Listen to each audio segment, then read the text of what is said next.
Hey guys, so today we are going to read the passage Fort Fizzle, but there's a second passage that we're going to read on, so this is page 212, but we're going to read a second passage on 213, and then we're going to compare and contrast them. So remember, to compare means what do they have in common? What's similar about the two passages? Contrast means what's different about the two passages. So let's go ahead and get reading. And then make sure that you're looking at your closed reading questions here on the side because they tell you how to go about answering these things, answering these questions, and comparing. It just gets your brain thinking about comparing and contrasting. All right, Fort Fizzle by Robert Ingalls. Chief Joseph huddled with the other Nez Perce leaders in the shadow of the nearby mountains, listening quietly. "We have to fight and defend our people," said Whitefeather. "The white soldiers began this war, not us, and now they are the ones refusing to let us leave peacefully." "They're frightened," said Lean Elk. "So are the settlers in Bitter Root Valley. That is why the soldiers built that foolish fort in the canyon. But this is a battle we can win." "A battle just means more deaths," Joseph retorted. "Better to die fighting than to wait here like cowards," Whitefeather exclaimed angrily. He looked away. "I'm not saying we should wait," explained Chief Joseph patiently, "but my plan requires another form of courage." That night, Chief Joseph instructed the tribe to pack up their belongings and leave as silently as possible. Then, instead of heading through the canyon, the entire tribe climbed the steep mountain and crossed over a ridge above the fort, following a path barely wide enough for a mountain goat. Several hours later, they reached the valley on the far side and continued peacefully on their journey. Okay, so let's answer the question on the side. What type of person is Chief Joseph? So it says underline the phrase in the sixth paragraph that helps readers understand his character. So let's go ahead and get our underlining tool here. Here's the sixth paragraph. "I'm not saying we should wait," explained Chief Joseph, "but my plans require another form of courage." So I'm going to underline this part right here. And I'm also going to underline patient because it sounds like Chief Joseph is a very patient person, but it also sounds like that Chief Joseph is a thinker, right? And he has to think about his entire tribe, not just a few.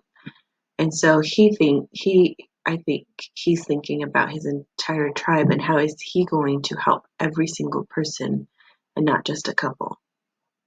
And that's why he says, "But my plan requires another form of courage."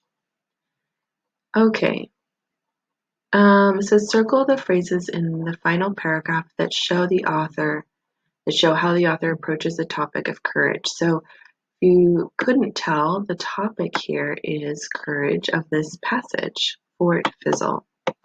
Oh, I didn't, I just needed to scroll down. I didn't finish reading. My bad. Okay, the last paragraph. By showing wisdom and braving the mountains instead of the soldiers, Chief Joseph and his people avoided conflict and saved many lives. And the fort in the canyon became known as Fort Fizzle after the battle that never happened. And fizzle means to die out, right? To like fail to happen. So because nothing ended up happening, there was no battle, it was known as Fort Fizzle. Okay, sorry, but I messed up and did not read that. Okay, so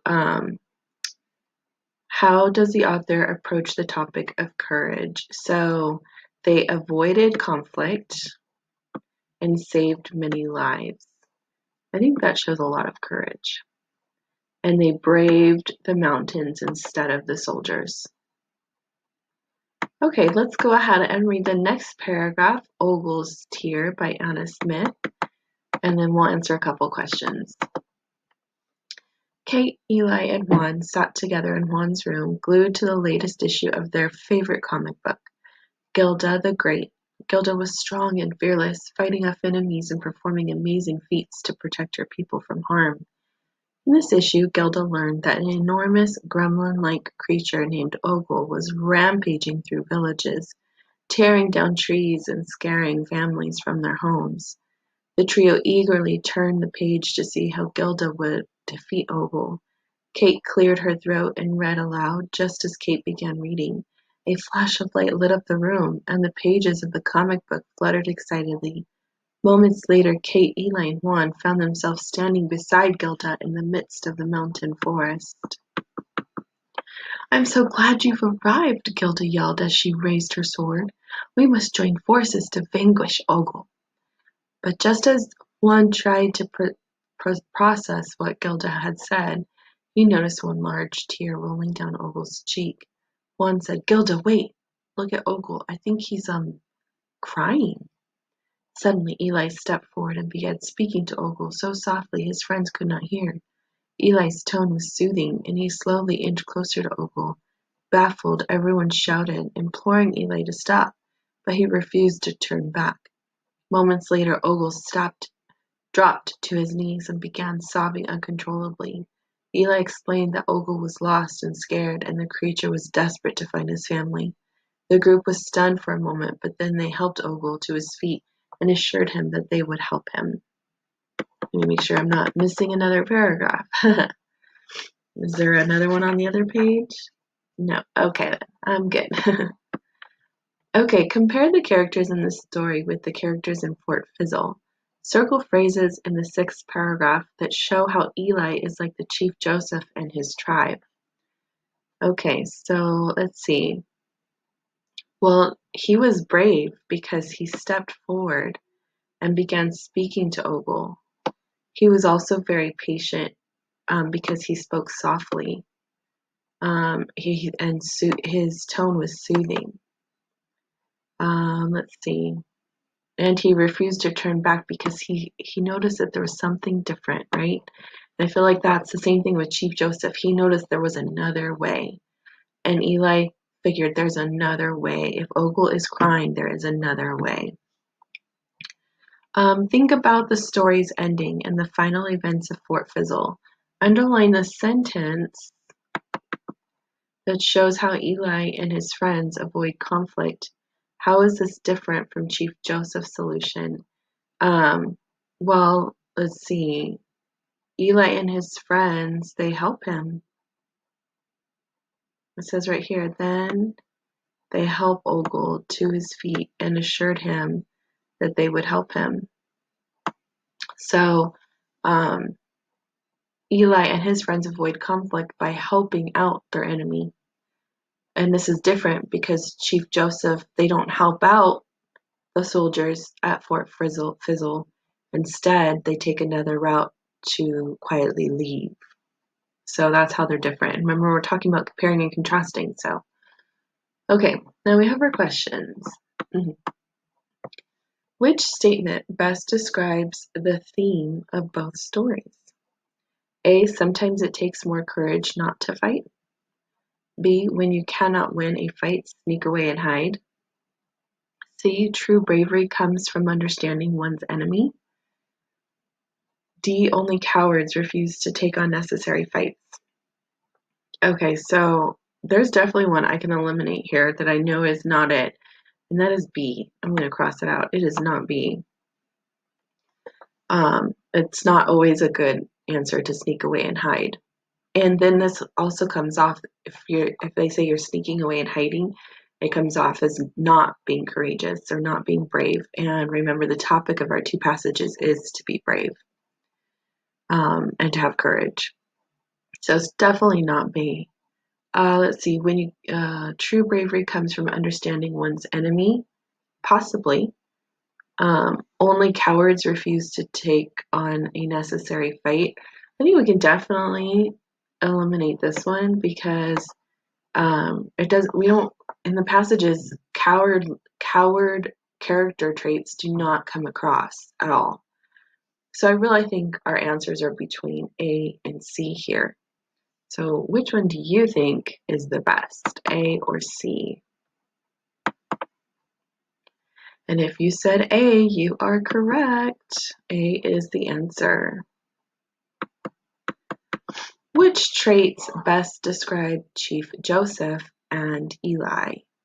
A, obedient and shy. B, loyal and honest. C, intelligent and funny, or D, brave and kind?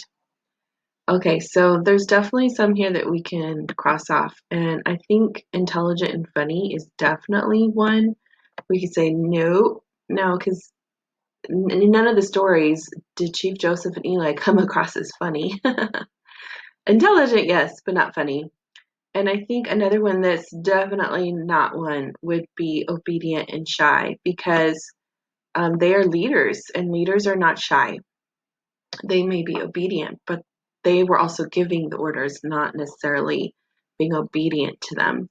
So A and C are definitely not it. So now it's between B, loyal and honest, or D, brave and kind. So which one do you think is the best to describe? And if you said D, you are correct. Good job.